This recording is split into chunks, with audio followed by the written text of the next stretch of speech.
الله الرحمن الرحيم. هنبدأ بأسئلة اللغة العربية. أولى أول، مجموعة أولى أول، مجموعة أولى ثاني.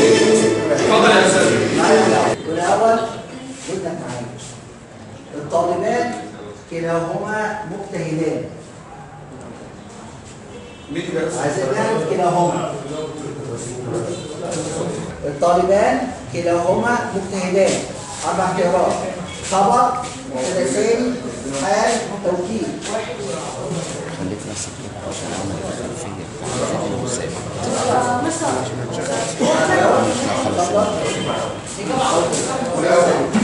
ده سؤال مهم.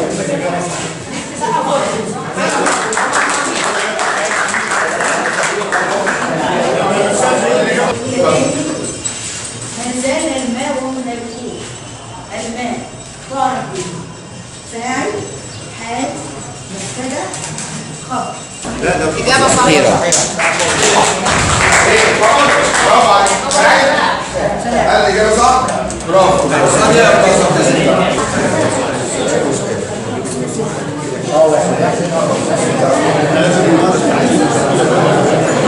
Soyez le bienvenu, monsieur.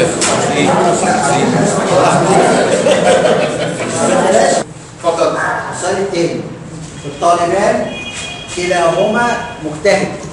إعراب كلاهما: خبر، مبتدأ ثاني، حال، توكيد. مرة ثانية: الطالبان كلاهما مجتهد. خبر، مبتدأ ثاني، حال، توكيد. اتفضل. مبتدأ ثاني. برافو.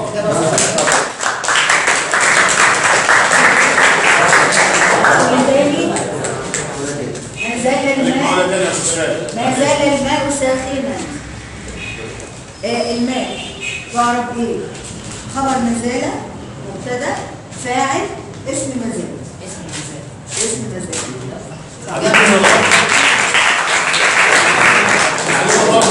المعلقات هي 4 اختيارات: قصائد طوال، قصائد قصيرة، نثر طويل، نثر قصير.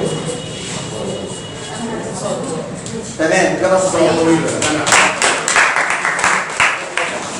أمير شعراء العصر الجاهلي. أمير شعراء العصر الجاهلي: عنترة بن شداد، عمرو بن كلثوم، امرؤ القيس، لبيد بن ربيعة. تشاوروا مع بعض يا شباب. أمير الشعراء من هو؟ في العصر الجاهلي. عايز طبعا نسمع الاختيارات تاني خالص. عنترة بن شداد، امرؤ القيس، لبيد بن ربيعة. امرؤ القيس. امرؤ القيس. ولا تاني. تعرضت مصر للغزو الأجنبي للمرة الثانية. تعرضت مصر للغزو في المرحلة الثانية أو للمرة الثانية. في أي مرحلة؟ في عصر الدولة القديمة، العصر المتأخر، عصر الانتقال الأول، في الدولة الوسطى. السؤال الثاني: كانت عاصمة مصر في الدولة الوسطى مدينة منفى، طيبة، إيثيوبيا ولا أواريس؟ كانت عاصمة مصر في الدولة الوسطى مدينة منف أو طيبة أو إيثيوبيا ولا أواريس؟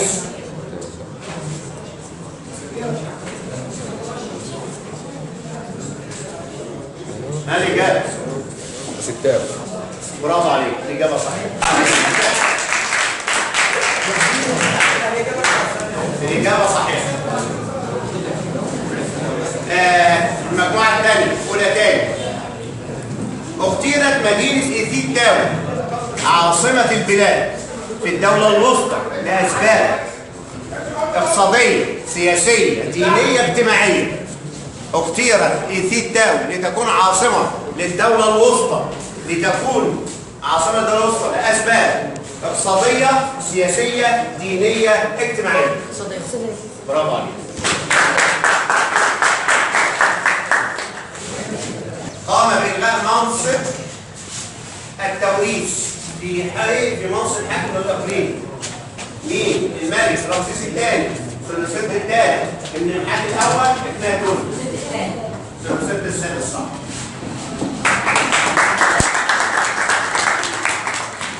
النتيجة النهائية 2 أولى أول و4 من 4 أولى ثاني.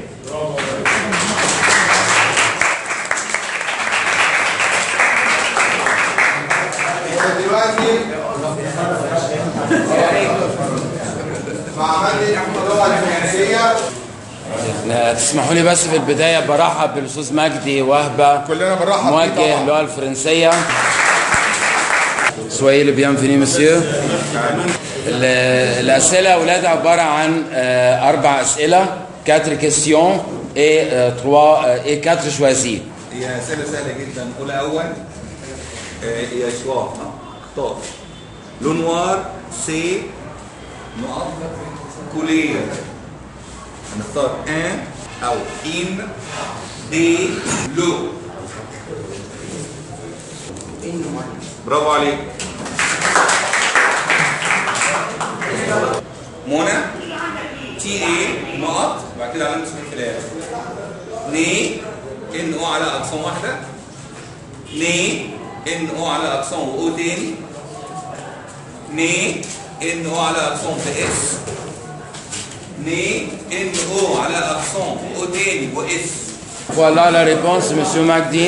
Numéro 2. برافو عليك. صح.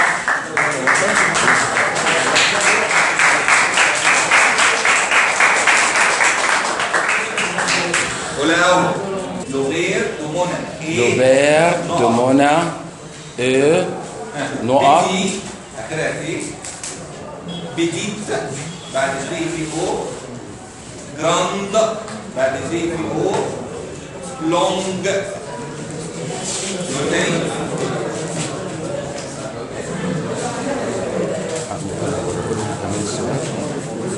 يا أولاد السؤال ايوه حلو بس هو ده لوبير دو مونا إيه.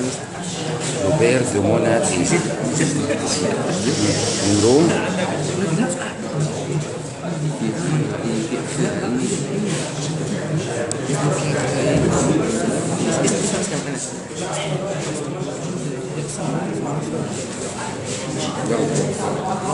A, B, C, D. Hein? A. La réponse, monsieur Magdi, numéro A. برافو عليك. صح. Notre activité, vous aimez. Monsieur, il choisit numéro B. ليه؟ برافو عليك. صح.